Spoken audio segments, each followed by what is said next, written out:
What's going on, people? We are Tottenham TV, back here for yet another Tottenham update. We're going to look into the last 24 hours of Tottenham news, and we've got some potential transfer news to talk about in this early stage of October. And Florian Plettenberg says that Ademola Lookman is looking for a new challenge. The price tag is a possible 25 to 30 million euros, with his contract valid until 2026. He doesn't mention Spurs, Florian Plettenberg, but the Bleacher Report did say that back says back in September that Tottenham had scouts watch Lookman against Arsenal in the Champions League. And they also said that the 26-year-old is a player who they've been watching for several years during his time at Charlton and Everton.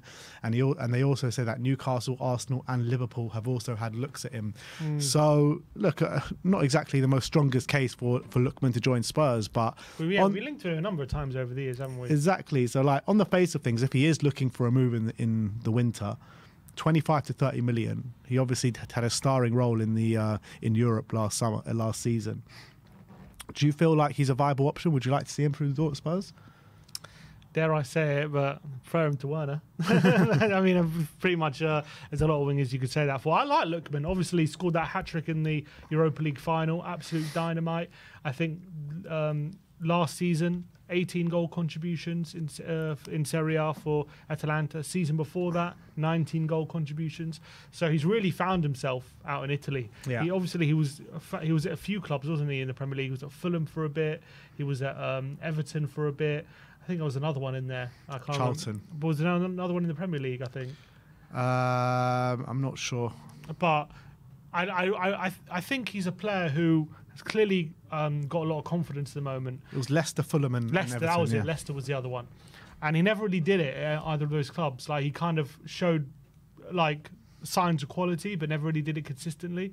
But now he's really found his confidence out in Italy, and for a very attacking side like Atalanta, who in a weird way play a similar style to us. Him out on the left-hand side is an exciting prospect. The thing is, he is 26, so he's entering he's in his peak now. Is he going to get much better than where he is now? Is that good enough for what we need? Probably. I think, as someone who's one of our winger options, I think it's an exciting prospect. I think he's got real great quality going forward. Would I want him as like my number one left winger? I don't know, but for that price, it's a risk worth taking. I think the prospect of him and Son on the left, and then Brennan and someone else, or an Odebear potentially on the right, is an exciting prospect. Is he enough of an upgrade on what we have? I think jury's out on that, but I think definitely gets goal contributions and definitely has a very good long shot. We know that. Gets quite a few assists as well, so can create chances. Dribbling is pretty good. I was watching him against Arsenal, and I thought he was probably their brightest player when they played Arsenal. Albeit, did he miss the penalty? Someone missed a penalty, but I can't remember if he won it or he missed it, one of the two. But he looked bright against Arsenal as well. I just looked back at his time in the Premier League, and I remember him being a very frustrating player. But out in Serie A, he's clearly a different player. So I think at that price, especially maybe even if he's going on a free, definitely something Tottenham will look at. And I don't know if homegrown, if he qualifies for that, because he grew up in England, I think, and I know he plays for Nigeria. He's definitely a homegrown player. So he came through Charlton's academy. So that probably stacks in his favour. Look, if he was to replace Werner in the squad, I'm happy with that. Yes, I agree with that. If he was to replace Werner, I'll take it. But I still think we need someone maybe a bit of a level above Ademola Lookman. And look, he's had 2 good seasons at Atalanta, and credit to him, because he was kind of written off when he went to Italy, definitely in England, with like kind of failed moves at Leicester, failed moves at Fulham, failed move at Leipzig as well, and Everton. So I feel like is he a player that kind of isn't suited to the English league and he's really suited to the Italian league? I'm not too sure.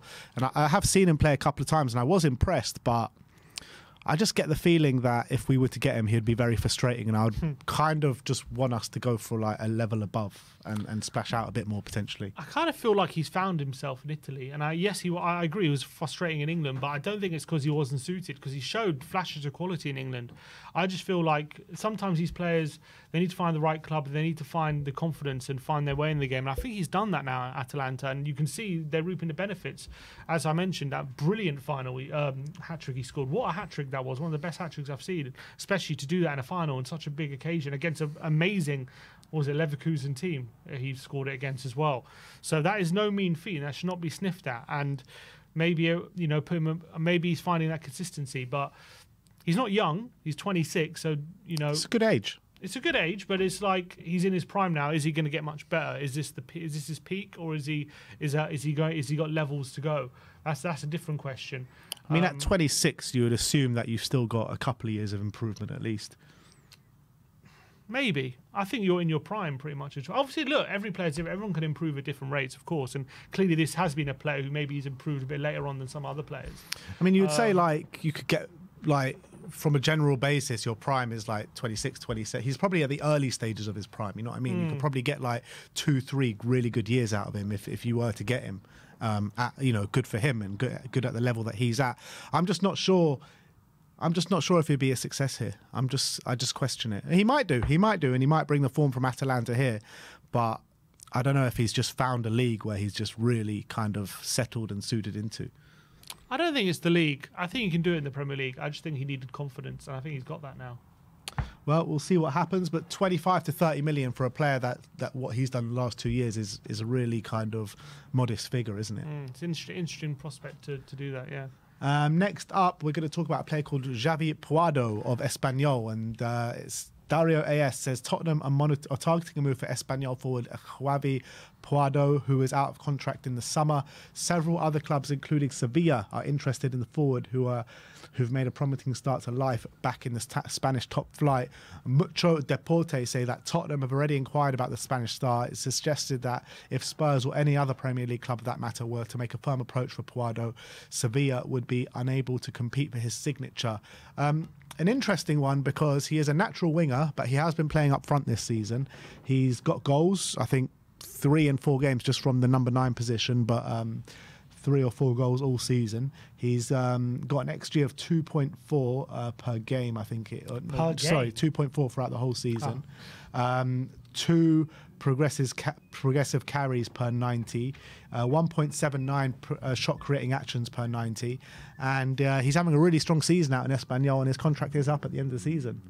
And we like that, don't we? We definitely like that. Is it a player that if his contract wasn't up, we'd be looking at? I don't know. But obviously, if we're looking for a striker, we have at the moment Solanke and Richarlison. And potentially but he's a natural left winger. He's a natural left winger, but he's playing up front. So this season, yeah. Yeah, this season. So and he's their captain, by the way. Yeah. So is that a player... If he's playing up front, why? If his best position is left wing, why is he not playing left wing? If he's playing up front, is it because they're fitting him in a position they don't need, or he's not doing it on the left? Anyway, I don't think anything happens until Richarlison moves on. Is he the player that we want to replace Richarlison? I don't know. I don't know too much about him. He looks like from what I can see, he doesn't seem to be the most physical striker. As you say, he is a winger, so maybe he's more of a pacey kind of striker, that kind of form. And is that the kind of striker we want at Tottenham? You know, we got that in Son, and it's got mixed results, albeit he did score a lot of goals, but clearly Ange wants something else in his striker, so I don't know if he's the right fit. Yeah, I haven't seen him play too much, so I can't really say if he's the right fit or not. I mean, but he has made a really encouraging start to life in Serie A, and I feel like because of that, Spurs will definitely have a very close look on him for the rest of the season, especially with his contract being up at the end of the season. What we do is we go on, like Football Manager, you filter contract expiring in 6 months, and then we look at who's on the list. That's exactly what Spurs do for sure. Yeah. So I'm sure his name's popped up. I'm sure Tottenham are taking a good look at it. Yeah. Another player that Spurs are monitoring is Samuel Ricci, as Inter Milan Live say that Tottenham are monitoring Torino midfielder Samuel Ricci. Fabio Paratici's words are still paid attention to at Spurs. So apparently this is another one that Paratici has put forward. Yeah, looks like he's more of like a number 6 kind of position. Obviously, that is clearly a position we want an upgrade on, or we're looking at potential upgrades on. We know that. Obviously, we have that deal there with Johnny Cardozo for Betis. So apparently he's having a really good season. And we've got a fixed buy option on him. So I think he's going to be the one we're concentrating on. If it doesn't work out with him, we'll look at other options. But I think Johnny Cardozo is the one we're looking at the moment. Apparently Johnny Cardozo is playing with Spurs shin pads as well. and he's setting up Lo Celso every week. Yeah, exactly. That guy's on fire, Lo Celso. Was it 5 goals this season already or something? All he needed was Johnny Cardona next to him. That's all he needed. Sign them both. Please sign them both. Moving on from transfers, let's talk about this from about Paul Gascoigne yesterday. An excerpt from his book was tweeted out, and it says, not his book, sorry, an article, and it says, at Rangers, I'm welcomed in every way, whereas Tottenham, I asked for a couple of tickets, and they said that'll be £400 each. I was like, wow, with all I did for that club, when they play Spurs, I'll be a Rangers fan. Jeez. And then Ramon Vega had to chime in on this as well. And Ramon Vega said, he said on Twitter, on X, he said, at Gazza, just to make you feel better, at Celtic I'm welcomed in every way, whereas Tottenham, I asked for a couple of tickets and had a similar response. Maybe I was mistreated as I was only a Swiss international, but how can this happen to you as an English national treasure? Well, Vega shouldn't have scored those own goals in his debut. Maybe he'd been treated better. At least Vega won a trophy at Spurs. He did win a trophy, and obviously Gazza. If I was Gazza, I'd be looking at that, that compilation they played before every North London derby, and they play Gazza's free kick. Like, take that off, mate, because you don't respect me. So why are you having my free kick? I think it's disgraceful from the club to treat Gazza in that way.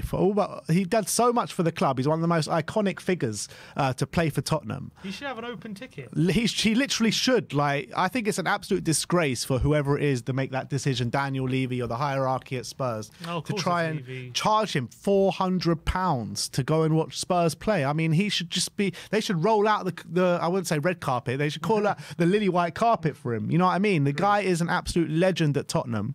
And also, he's well documented, troubles he's been going through. Exactly. In his life. Like, he should be given support by the club instead of them charging him an arm and a leg to come watch the team. And, following on from what David Pleat said, obviously Gazza's now saying this, Vega has said it now. I'm sure there are many other cases where something similar.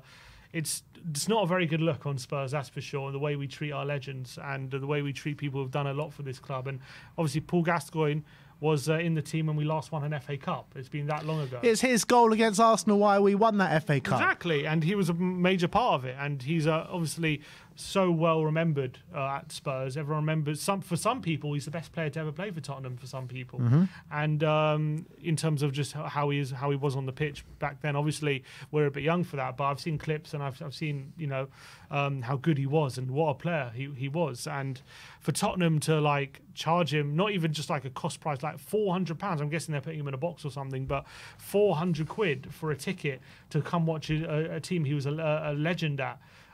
Is despicable way of treating players who have done so much for the club. And I don't understand why, this is a club that earns millions, hundreds of millions a year. It's worth billions and billions of pounds.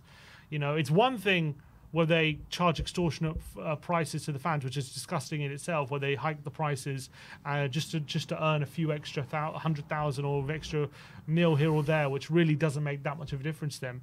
But when it comes to club legends who have done amazing things for the club in the past and really made the history of the club. People look back at these. That's what gives this club such rich history and why this club is so well supported, because of people like Paul Gascoigne and what they've done and the memories they make. 100%. And they charge him £400 to come and watch the team. I think it's disgraceful. Bloody £800 if he wants to bring a friend as well.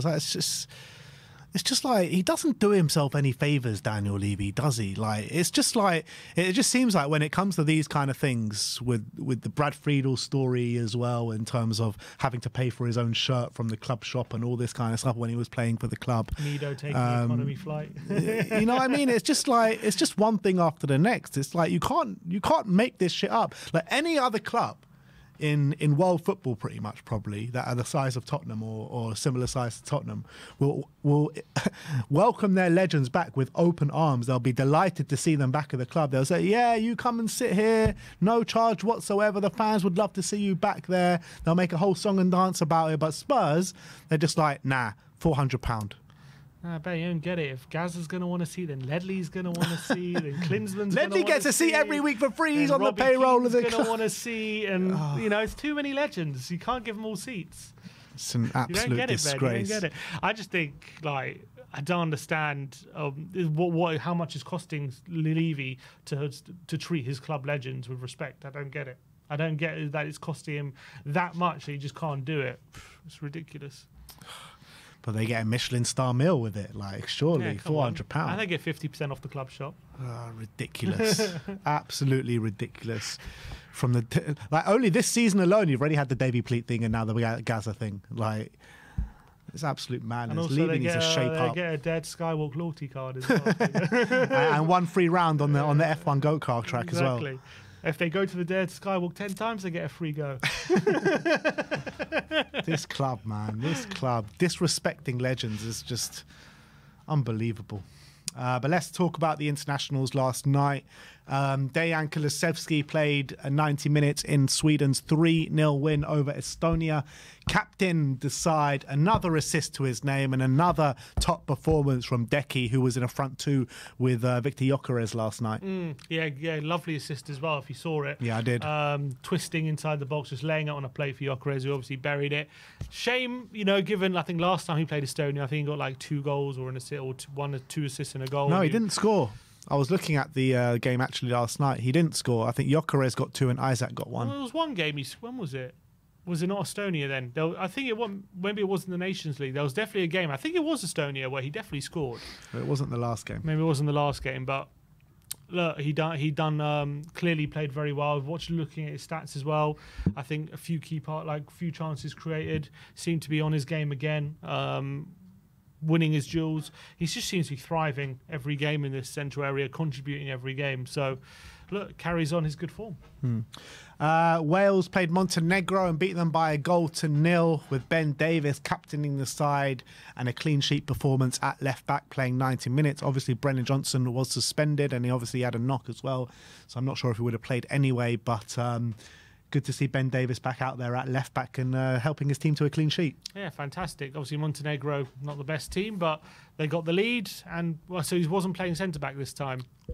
Left back. Yeah, left back, not centre-back. So different position. We know that he prefers to play centre-back in this stage of his career, but it's good to see he can still fill in there. Hasn't really done that with much success of late for Tottenham, but he played left back once this season, hasn't he? In the Europa League? And then he got changed at half time. That's true. Centre back. So yeah, I thought that was more like Archie Gray than Ben Davies, to be fair. True, but still, I don't think he's the best left back at this point of his career. Yeah. Italy beat Israel by 4-1 yesterday in the Nations League. Vicario and Udogi taking part in the game. Vicario for his first start for Italy in his hometown. The goal that they did concede, he didn't cover himself in much glory. Pretty much a corner comes in, he gets blocked off once again and had no strength to overcome that. Maybe his teammates could have done a better job in kind of protecting him, but still, he's got to be doing a lot better with that. But I heard that he did have a strong performance apart from that. Yeah, but it's definitely a concern, given that all the talk has been around him from set pieces. We've seen his struggles ever since, about January time last year. Him flapping at a few things and being basically suspect from corners. Now, obviously, this season, there has been a bit of an improvement, albeit the Arsenal one he didn't cover himself in much glory with that situation, but there has been signs of improvement. But that goal he conceded, I mean, I've watched it back.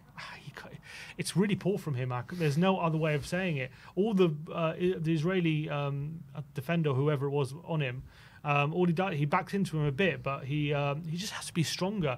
And Vicario doesn't get anywhere near the ball. It goes straight in. He really flaps it. It wasn't even like one of those goals from a corner where it's like a brilliant effort at goal. Like he just swings it into the near post, and Vicario just isn't strong and allows the defender to bully him, and that's not good enough. And teams will look at that and try and exploit him from that situation. So he's got to really shape up, and that's really disappointing for him as well, because we were saying before, Donnarumma hasn't been in the best form. Vicario's got a big opportunity now to show he could be Italy's number one, and unfortunately, I know they won 4-1, and you could say it was only one thing in a game where it was an easy win, but that's probably what will stick out for the management in terms of his performance. Yeah, it's a shame, and look, we've said he needs to get better at this, and he does, and look, there were the signs that he's commanding his 6-yard box a bit more and getting stronger in that aspect, but unfortunately this is a step backwards for him in that aspect. Destiny Udogi came on for the last 15 minutes and grabbed himself an assist for Di Lorenzo in the last few minutes of the game, so can he maybe stake a claim for that left back spot? I mean, DeMarco is so good. Yeah. DeMarco is one of the best in Europe, so it's going to be a big challenge. But if he keeps... They also got Calafiori there as well. Calafiori, but he won't play left wing back. Yeah, if wing, I think Calafiori is going to be more left centre back. So, look, if Doggy keeps providing, you know, all you can do is just keep doing what you're doing and hope by the DeMarco has a drop off or has an injury or whatever it is. But you know, is that 2 assists this international break for Doggy? Yeah. So fantastic stuff. And last but not least, Mickey van de Ven played 90 minutes as Germany beat the Netherlands by 1-0. He played at centre-back in the absence of Virgil van Dijk. Van der Vaart, did you see Van der Vaart after the game? Van der Vaart, what did he was a pundit in the studio for the game. And he said, Mickey van de Ven is all right, but he's no Van Dijk. Well, true, to be honest, because he's not Van Dijk. Van Dijk is, you know, one of the best centre-backs to ever play in the Premier League, so... I don't think Van Dijk was Van Dijk when he was 22. You know what I mean? And you got to remember that's how young Van de Ven is. So yeah. I think Van de Ven is unbelievable at this stage of his career. You know, give him time to develop, and usually centre backs don't come into their real prime until their mid-20s because it's a position that really needs good experience and cool heads. But Van de Ven, I think how good he is at his age is incredible. So glad that he's getting regular minutes for the Netherlands. They recognise his quality. We did get one comment on our YouTube channel. I don't know if it's got any bearing on how he actually played, but there was a comment saying they're a Dutch fan and they watched the game and Van de Ven looked out of his depth. I don't know if that's true. That's what it said. But obviously I'm literally taking his word on it. It could be an Arsenal fan pretending to be a Dutch fan. I don't know, but I did see that. But look, it was only 1-0. I don't know how well Holland played. I didn't watch the game, but. It's good Van de Ven's getting international recognition. Yeah, absolutely. And something's just come through on the Bergvall injury as well, which we'll finish off with. And it was Football Direct, publication out in Sweden, says that Bergvall will undergo medical testing when he returns to London as a formality, but the decision to have him withdraw from the Sweden squad is believed to be precautionary. So that's good. News. That's good news. Doesn't sound too serious. Yeah. So it looks like, touch wood, you know, with a lot of the players, looks like they're going to be on the men soon. Brennan Johnson and Bergvall both taken out for precaution reasons. We should have... if no injuries come over, I probably shouldn't say anything. Romero tonight. Who else? Romero, 1 in the morning. Bissouma? Bissouma's playing at 5 p.m. today.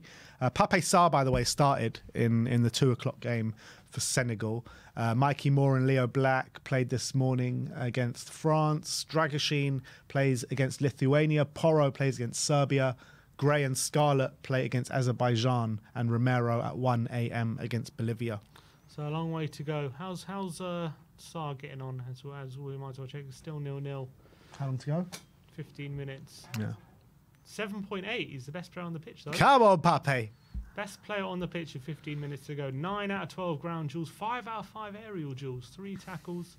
5 out of 6 long passes. 2 key passes. Pape is cooking. He's cooking. And he's going to be cooking some hammers this weekend. So, yeah, that is our Tottenham update for today. Let me know in the comment section below your thoughts regarding all the news stories we talked about today. Like, subscribe and comment. And as always, come on you Spurs.